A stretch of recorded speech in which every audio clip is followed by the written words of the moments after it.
Hi everyone, thank you for tuning in. I'm your instructor Joy. Thank you very much for your kind support and sending me donations here and also my Patreon page, booking lessons with me, sending me kind questions, comments, encouraging email. I really appreciate. So today I'm going to show you how to change strings. Knowing how to change strings is very important. Not only because that's an important part of maintenance of the violin in general, but also we don't have luxury of being able to find a specialist or luthier to go to ask for help. And yet we have to change strings all the time simply because a string goes old or a string broke, which happens too. So I'm going to show you how to change strings in a simple way and a couple of important things to remember to avoid any big accident or big expense. First thing, I know some professional violinists change strings while resting their violin on their knees, vertically like that, or a little this way. But if you are somewhat new to violin, it is safer to rest the violin on the horizontal surface. When you do that, make sure you cover your surface with a soft cloth, cotton or anything, just to avoid any scratches that it might happen while handling. The reason being is, even though this looks like a very tightly fit, but it's not glued, but it's holding the bridge, which we call it this one, it's holding by pressure. So as soon as we loosen the string, this bridge, as soon as it loses its pressure, it could fall. But by leaving it horizontal, we're minimizing that one. Even though falling bridge is not a big, huge deal, but the real problem is there's something inside. I don't know if you can see it. There's a little stick there. Can you see that? That's some called sound post. That's a little stick that's holding it there. I don't know if you can see that. As you know, this is a hollow box. Now, if we let go of all the pressure, this little sound post will fall. That's a little complicated to make it stand. That one you have to bring it to a specialist. So to avoid that one, to avoid all these unnecessary trips and expenses and headache, just keep the violin horizontal on the table. Now just like same reason we want to avoid losing all the strings, to keep the sound post, that little stick that you can see, and the bridge in place. It's just to make sure don't loosen strings all at once, but do one string at a time. I prefer to do G and then skip D, go to A, then D and E and so on. The order does not matter as long as you do a one string change at a time to make sure there's certain tension or a certain pressure present above or over the bridge to keep the sound post in the place. Now, after you cover the table well, extra coverage or extra protection under the tailpiece is also a good idea, just to avoid any scratches, which is not a huge problem, but can be avoided. Now, once you're done, I'm trying to have a hard time finding the angle. So here, now we're gonna start unwinding the pegs. So I'm gonna start with a G string. I may be tilting violin here and there, but you have to keep the violin horizontal throughout. I'm just showing it to you like that so that you can see better, but keep the your violin horizontally throughout, please. Now, start unwinding the peg by turning towards you, just like you would make it lower. When the string gets loosened, pull the string upwards and gently pull out. The string will come out like that. Yeah. Now then take another side with ball end, just push it slightly, go lower and pull out, because there's a little ball that's hooking like this. That's just lower and then it comes out. Now there are different kind of tailpieces. Some tailpieces are like this, yeah. So which means you bring your the string towards a bigger hole like that, and it comes out easily. Yeah, again like this, pull it out and goes out. So same thing goes if you want to put the string on. You put the string bigger part and goes in a thinner part, and you can help the other one with the other fingers, and then that's how it could hook. That's later what we're gonna use very soon.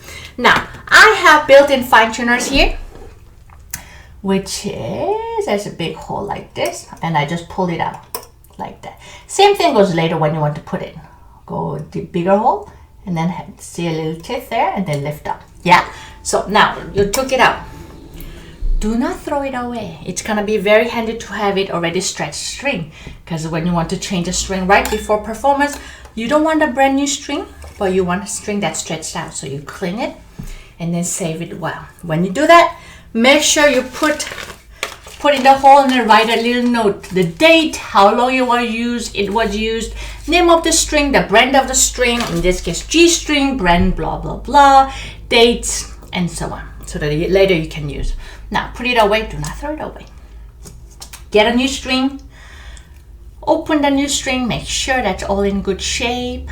Yeah, just quick inspection, make sure all the strings are in one piece, nothing unbroken or torn out, things like that. Quick check. Now we will be putting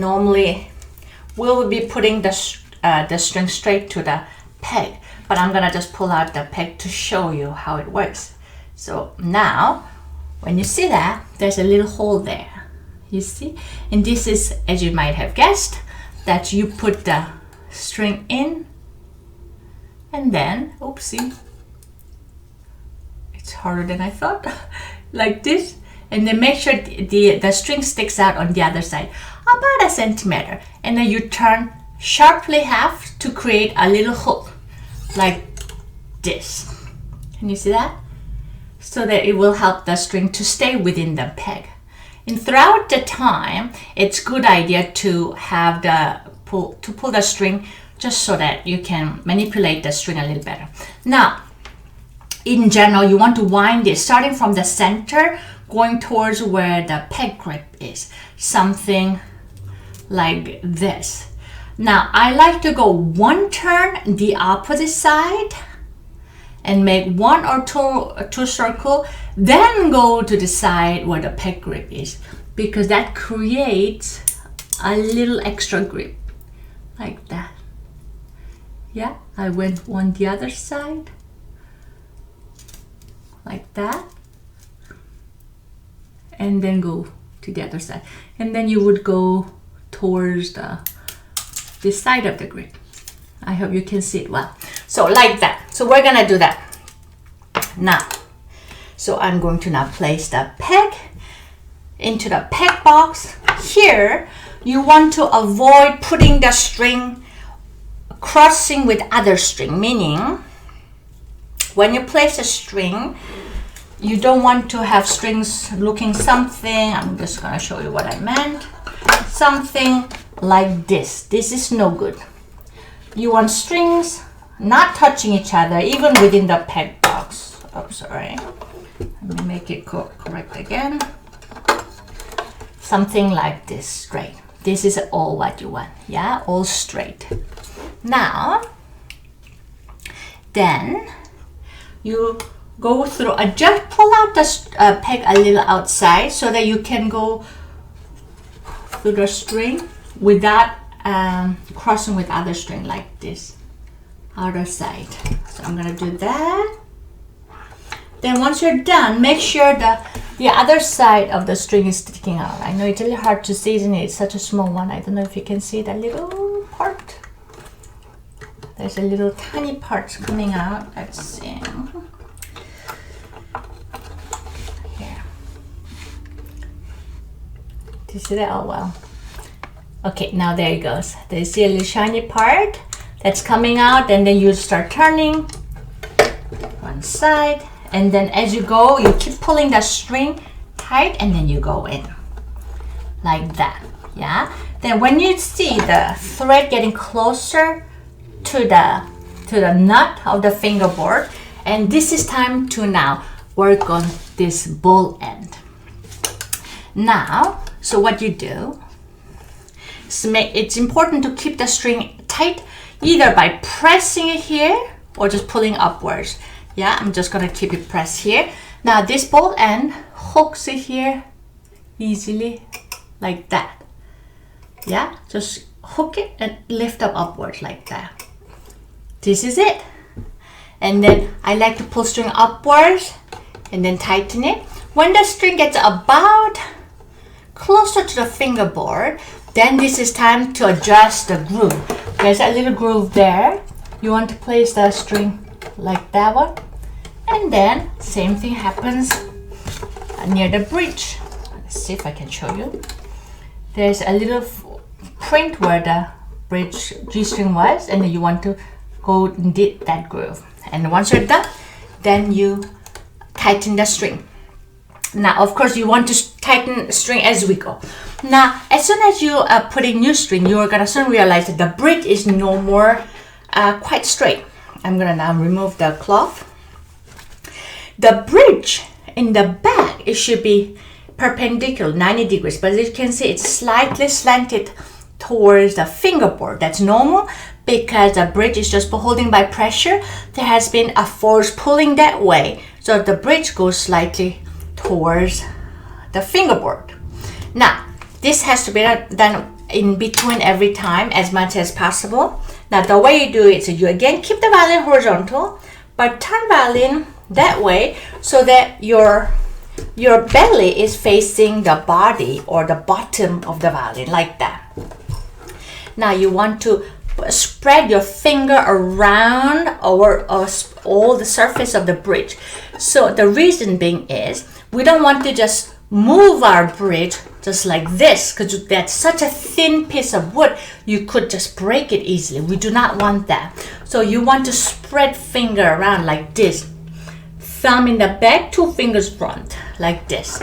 You're holding between strings, middle fingers here, and then I'm placing my thumb like that. Do you see that? Then also I'm resting my pinky and then ring finger just to guide myself by holding the side of the violin so that I move little by little, millimeter by millimeter, like that, and then tiny bit and like this, and then see if I can measure again in the back. Another guidance, important guidelines that you want to know, when you see those F holes, there's a little marks here, and that's marks for the bridge. So you can take this one as a guideline to know where to line the legs or the feet of the bridge, like that. And then keep eye on the back side of the bridge, just simply by measuring it, and then again adjust it again, and then see if you can measure that one, whether it's perpendicular, and then you're good to go. Yeah. So there are different tail pieces such as that one. In that case, you would put the ball here, and then sometimes pushing your finger, helping the finger inside, and your finger would come from here just to help to hold the ball and the end. And then when you pull it towards you, you should hook it, and that works that way. Let's say if you have fine tuner like that, and then you just simply hook it like that, and it goes like that too. Yeah. So now I'm trying to give a quick guidance in a very short form, but of course there's a lot of things that can be said a little more.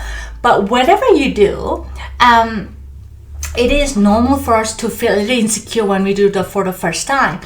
But the best way of conquering is start doing it. You can just minimize any accident doing by little and being a little, taking your time cautiously. But the sooner you start, the better you will become. Yeah. I wish you all happy string changes and happy violin playing. Hope to see you again. Bye bye.